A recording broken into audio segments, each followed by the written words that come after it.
Hello ನಮಸ್ತೆ, very good morning. Guarantee ನ್ಯೂಸ್ಗೆ ಸ್ವಾಗತ. ನಾನು ರಮ್ಯಾ. 50 ಗ್ಯಾರಂಟಿಯಲ್ಲಿ ಯಾವೆಲ್ಲ ಸುದ್ದಿ ಇದೆ ಅಂತ ಹೇಳಿ ಒಂದೊಂದಾಗಿ ನೋಡ್ತಾ ಹೋಗೋಣ.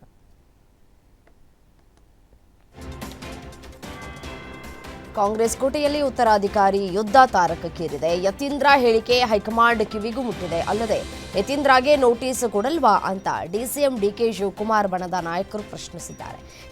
ಯತೀಂದ್ರ ಕೂಡ ನನ್ನ ಹೇಳಿಕೆಗೆ ನಾನು ಬದ್ಧನಾಗಿದ್ದೇನೆ ಅಂತ ಹೇಳ್ತಾ ಇದ್ದಾರೆ. ಏನು ಹೇಳಬೇಕು ಅದನ್ನು ಹೇಳಿದ್ದೀನಿ, ನಾನು ಹೇಳಿದರಲ್ಲಿ ತಪ್ಪಿಲ್ಲ, ನೋಟಿಸ್ ಬಂದಾಗ ನೋಡೋಣ ಅಂತ ಹೇಳಿಕೆಯನ್ನು ಕೊಟ್ಟಿದ್ದಾರೆ.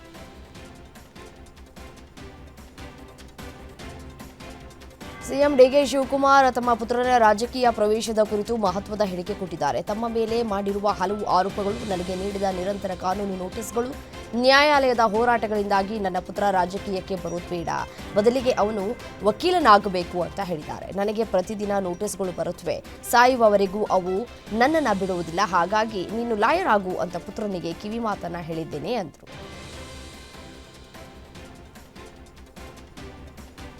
ಮಾಜಿ ಸಂಸದ ಪ್ರತಾಪ್ ಸಿಂಹ ಹಾಗೂ ಪ್ರದೀಪ್ ಈಶ್ವರ್ ನಡುವಿನ ಟಾಕ್ ವಾರ್ ಮುಂದುವರೆದಿದೆ. ಪರಸ್ಪರ ಏಕವಚನದಲ್ಲಿಯೇ ಬೈದುಕೊಳ್ತಾ ಇರುವಂತಹ ನಾಯಕರು ಸಭ್ಯತೆಯ ಗಡಿಯನ್ನ ಮೀರಿದ್ದು ವೈಯಕ್ತಿಕ ನಿಂದನೆಯನ್ನ ಮಾಡ್ತಾ ಇದ್ದಾರೆ.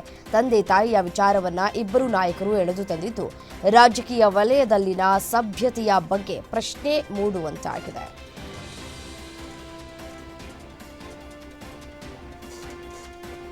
ಗ್ರೇಟರ್ ಬೆಂಗಳೂರು ಪ್ರಾಧಿಕಾರದ ವ್ಯಾಪ್ತಿಯಲ್ಲಿ ಬರುವ ನೂತನ 5 ಪಾಲಿಕೆಗಳ ಚುನಾವಣೆಗಳ ವ್ಯಾಪ್ತಿಯಲ್ಲಿ ಪಕ್ಷದ ಬಲವರ್ಧನೆ, ಸಂಘಟನೆ ದೃಷ್ಟಿಯಿಂದ ಜೆಡಿಎಸ್ ರಾಜ್ಯಾಧ್ಯಕ್ಷ ಎಚ್.ಡಿ. ಕುಮಾರಸ್ವಾಮಿ ಉಸ್ತುವಾರಿ ಸಮಿತಿ ರಚನೆ ಮಾಡಿದ್ದಾರೆ. ಇತ್ತೀಚೆಗೆ ನಡೆದ ಪಕ್ಷದ ಶಾಸಕರ ಮತ್ತು ಕೋರ್ ಕಮಿಟಿ ಸಭೆಯಲ್ಲಿ ತೆಗೆದುಕೊಂಡ ನಿರ್ಣಯದಂತೆ ಉಸ್ತುವಾರಿ ಸಮಿತಿಯನ್ನ ರಚಿಸಲಾಗಿದೆ.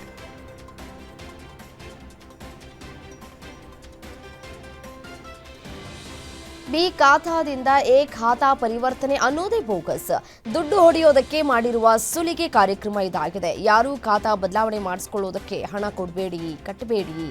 2 ವರ್ಷಗಳಲ್ಲಿ ಜೆಡಿಎಸ್ ಬಿಜೆಪಿ ಮೈತ್ರಿ ಸರ್ಕಾರ ಅಧಿಕಾರಕ್ಕೆ ಬರುತ್ತೆ, ಕಡಿಮೆ ದರದಲ್ಲಿ ನಿಮಗೆ ಖಾತೆ ಮಾಡಿಕೊಡ್ತೇವೆ. ಈ ಸರ್ಕಾರದ ಬೋಗಸ್ ಆಮಿಷಕ್ಕೆ ಮರುಳಾಗಬೇಡಿ. ಇದು ನಾನು ಬೆಂಗಳೂರು ಜನತೆಗೆ ನೀಡ್ತಾ ಇರುವ ಮುಕ್ತ ಕರೆ ಅಂತ ಕೇಂದ್ರ ಸಚಿವ ಎಚ್.ಡಿ. ಕುಮಾರಸ್ವಾಮಿ ತಿಳಿಸಿದ್ದಾರೆ. ರಾಜ್ಯದಲ್ಲಿ ಸದ್ಯ ಪ್ರತಾಪ್ ಸಿಂಹ ಹಾಗೂ ಪ್ರಿಯಾಂಕ್ ಖರ್ಗೆ ನಡುವಿನ ಫೈಟ್ ಭಾರೀ ಸದ್ದು ಮಾಡ್ತಾ ಇದೆ. ಇಬ್ಬರ ಮಧ್ಯೆ ಸಾಮಾಜಿಕ ಜಾಲತಾಣದಲ್ಲಿ ಜಟಾಪಟಿ ಶುರುವಾಗಿದೆ. ಕತ್ತಲೆ ಜಗತ್ತು ಪುಸ್ತಕದ ಮುಖಪುಟ ಶೇರ್ ಮಾಡಿ ಪ್ರತಾಪ್ ಸಿಂಹಗೆ ಪ್ರಿಯಾಂಕ್ ಖರ್ಗೆ ಟಾಂಗ್ ಕೊಟ್ಟಿದ್ದಾರೆ. ಬಿಜೆಪಿಯಿಂದ ತಿರಸ್ಕೃತಗೊಂಡ ನಿರುದ್ಯೋಗಿ ಪ್ರತಾಪ್ ಸಿಂಹ, ಎಲ್ಲಾ ವಿಷಯಕ್ಕೂ ಬಾಯಿ ಹಾಕುವ ಸಿಂಹ, ಈಗ ಪ್ರತಾಪ್ ಸಿಂಹ ಬಿಜೆಪಿಯಲ್ಲಿ ಯಾವ ಪೊಸಿಷನ್ನಲ್ಲಿದ್ದಾರೆ ಅಂತ ಸ್ಪಷ್ಟಪಡಿಸಬೇಕು ಅಂತ ಸಾಲು ಸಾಲು ಪೋಸ್ಟ್ ಮಾಡಿ ಕಿಡಿಕಾರಿದ್ದಾರೆ. ಹೈಕಮಾಂಡ್ ಹೇಳಿದ್ರೆ ನಾನು ಸಚಿವ ಸ್ಥಾನ ಬಿಡೋದಕ್ಕೆ ಸಿದ್ಧನಿದ್ದೇನೆ ಅಂತ ಸಚಿವ ಕೃಷ್ಣ ಭೈರೇಗೌಡ ಸ್ಫೋಟಕ ಹೇಳಿಕೆ ಕೊಟ್ಟಿದ್ದಾರೆ. ಬೆಂಗಳೂರಿನಲ್ಲಿ ಮಾತನಾಡಿದ ಅವರು, ಹೈಕಮಾಂಡ್ ಹೇಳಿದ್ರೆ ನಾನು ಸಚಿವ ಸ್ಥಾನ ಬಿಡೋದಕ್ಕೆ ರೆಡಿ ಇದ್ದೇನೆ. 2.5 ವರ್ಷದ ಬಳಿಕ ಸಂಪುಟ ಪುನರ್ರಚನೆ ಆಗುತ್ತೆ, ಸರ್ಕಾರ ಬಂದಾಗಲೇ ಈ ನಿರ್ಧಾರ ಆಗಿತ್ತು ಅಂತ ಹೇಳಿದ್ದಾರೆ. ರಾಜ್ಯ ರಾಜಕಾರಣದಲ್ಲಿ ನವೆಂಬರ್ನಲ್ಲಿ ಭಾರೀ ಬದಲಾವಣೆ ಆಗಲಿದೆ ಎಂಬ ಊಹಾಪೋಹಗಳ ನಡುವೆ ಕೃಷ್ಣ ಭೈರೇಗೌಡ ಅವರ ಹೇಳಿಕೆ ಸಾಕಷ್ಟು ಮಹತ್ವವನ್ನು ಪಡೆದುಕೊಳ್ತಾ ಇದೆ.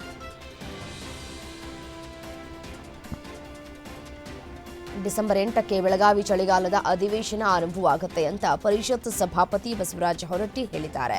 ಹುಬ್ಬಳ್ಳಿ ನಗರದಲ್ಲಿ ಮಾತನಾಡಿದ ಅವರು, ಅಧಿವೇಶನ ಕುರಿತು ಸಿಎಂ ಜೊತೆ ಚರ್ಚೆ ಮಾಡಿದ್ದೇನೆ. ಮುಂದಿನ ವಾರ ಬೆಳಗಾವಿ ಡಿಸಿಯೊಂದಿಗೆ ಸಭೆ ಮಾಡ್ತೇನೆ. ಯಾವೊಬ್ಬ ಶಾಸಕರು ಉತ್ತರ ಕರ್ನಾಟಕದ ಬಗ್ಗೆ ಮಾತನಾಡಲ್ಲ. ಪ್ರಶ್ನೆ ಕೇಳಿದ ಶಾಸಕರೇ 1 ನಿಮಿಷದಲ್ಲಿ ಓಡ್ ಹೋಗ್ತಾರೆ ಎಂದಿದ್ದಾರೆ.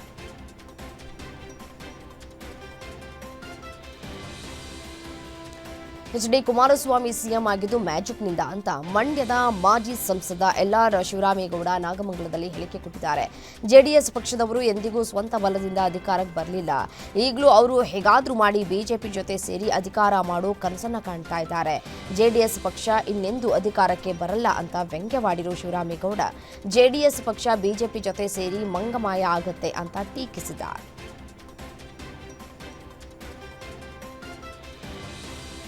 ಕರ್ನಾಟಕ ಪೊಲೀಸ್ ಇಲಾಖೆಯ ಕಾನ್ಸ್ಟೇಬಲ್ಗಳು HCಗಳು ಧರಿಸ್ತಾ ಇದ್ದಂತಹ ಬ್ರಿಟಿಷ್ ಕಾಲದ ಟೋಪಿ ಬದಲಾವಣೆಗೆ ಇದೀಗ ಕಾಲ ಸನ್ನಿಹಿತವಾಗಿದೆ. ಸ್ಲೋಚ್ ಹ್ಯಾಟ್ಗೆ ಕೋಕ್ ನೀಡಲಾಗ್ತಾ ಇದ್ದು ಅದರ ಬದಲಿಗೆ ಪೀಕ್ ಕ್ಯಾಪ್ ವಿತರಿಸುವುದಕ್ಕೆ ಗೃಹ ಇಲಾಖೆ ಮುಂದಾಗಿದೆ. ಹೊಸ ಟೋಪಿಗಳು ಅಕ್ಟೋಬರ್ 28ರಿಂದಲೇ ಪೊಲೀಸರ ಕೈ ಸೇರಲಿವೆ. ವಿಧಾನಸೌಧದ ಬ್ಯಾಂಕ್ವೆಟ್ ಹಾಲ್ನಲ್ಲಿ ನಡೆಯಲಿರುವ ಕಾರ್ಯಕ್ರಮದಲ್ಲಿ ಸಿಎಂ ಸಿದ್ದರಾಮಯ್ಯ, ಗೃಹ ಸಚಿವ ಜಿ ಪರಮೇಶ್ವರ್ ಹೊಸ ಕ್ಯಾಪ್ಗಳ ವಿತರಣೆಯನ್ನು ಮಾಡಲಿದ್ದಾರೆ.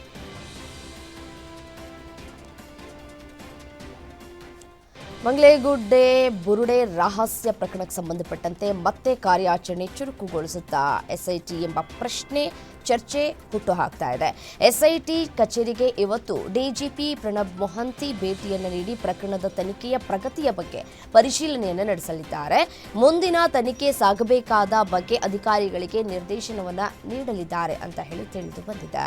ಮತ್ತೊಂದು ಕಡೆ ಈವರೆಗೆ ಎಸ್ಐಟಿ ಅಧಿಕಾರಿಗಳು ದಾಖಲಿಸಿಕೊಂಡಿರುವಂತಹ ಹೇಳಿಕೆಗಳ ಬಗ್ಗೆ ಮಾಹಿತಿ ಪಡೆದಿದ್ದಾರೆ ಎನ್ನಲಾಗ್ತಾ ಇದೆ. ಬೆಂಗಳೂರಿನಲ್ಲಿ ಕಿಲ್ಲರ್ ಬಿಎಂಟಿಸಿ ಬಸ್ ಮತ್ತೊಂದು ಬಲಿ ಪಡೆದಿದೆ. ಬಿಎಂಟಿಸಿ ಬಸ್ ಡಿಕ್ಕಿಯಾಗಿ ಮಹಿಳೆ ಸಾವನ್ನಪ್ಪಿದ್ದಾಳೆ. ಈ ಘಟನೆ ವಿಜಯನಗರದ ಹಂಪಿನಗರ ಬಸ್ ನಿಲ್ದಾಣದಲ್ಲಿ ನಡೆದಿದೆ. ಮೃತ ದುರ್ದೈವಿ ಮಾಲಾ ಅಂತ ತಿಳಿದು ಬಂದಿದೆ. ಸದ್ಯ ಬಸ್ ಚಾಲಕ ಹಾಗೂ ನಿರ್ವಾಹಕನನ್ನ ಪೊಲೀಸರು ವಶಕ್ಕೆ ಪಡೆದಿದ್ದಾರೆ.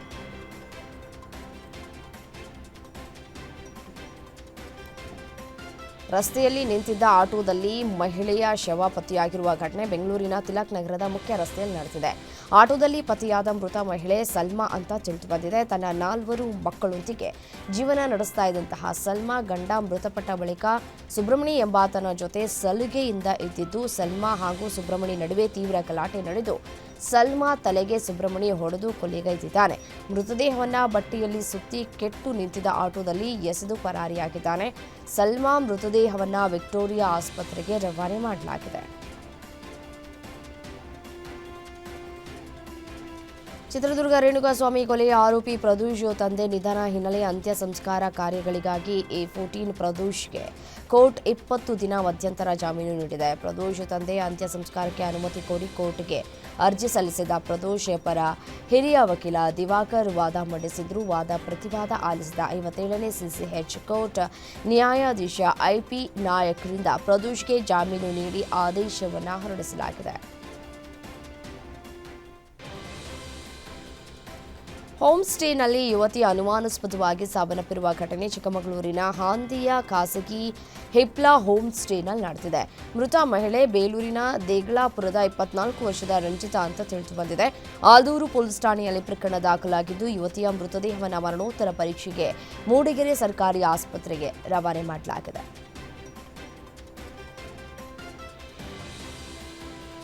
ಯಾದಗಿರಿಯ ಕೋಡೇಕಲ್ನಲ್ಲಿ ಬಾಲಕಿ ಸೌಜನ್ಯ ಸಾವು ಕೇಸ್. ಸೌಜನ್ಯ ಕಾಣೆಯಾದ ಬಳಿಕ ದೂರು ನೀಡೋದಕ್ಕೆ ಠಾಣೆಗೆ ತೆರಳಿದ ಗ್ರಾಮಸ್ಥರು. ಆದರೆ FIR ಮಾಡಿಕೊಳ್ಳದ ಪೊಲೀಸ್ ಅಧಿಕಾರಿಗಳು ನಿರ್ಲಕ್ಷ್ಯ ತೋರಿದ್ರು. ಮತ್ತೆ ಗೋಗಿ ಗ್ರಾಮದ ಕಾಲುವೆಯಲ್ಲಿ ಸೌಜನ್ಯ ಶವ ಪತ್ತೆಯಾಗಿದೆ. ಮಗಳಿಗೆ ಕಿಡ್ನಾಪ್ ಮಾಡಿ ಕೊಲೆ ಮಾಡಿರುವ ಬಗ್ಗೆ ಆರೋಪ ಹಿನ್ನೆಲೆ ಸೂಕ್ತ ತನಿಖೆ ನಡೆಸಿ ಆರೋಪಿಗಳ ಬಂಧಿಸುವಂತೆ ಹಾಗೂ ಮಗಳ ಸಾವಿಗೆ ನ್ಯಾಯ ಬೇಕು ಅಂತ ಹೇಳಿ ಆಗ್ರಹಿಸಿ ಪೋಷಕರು, ಗ್ರಾಮಸ್ಥರು ಪೊಲೀಸ್ ವಾಹನವನ್ನು ತಡೆದು ಪ್ರತಿಭಟನೆಯನ್ನು ನಡೆಸಿದ್ದಾರೆ.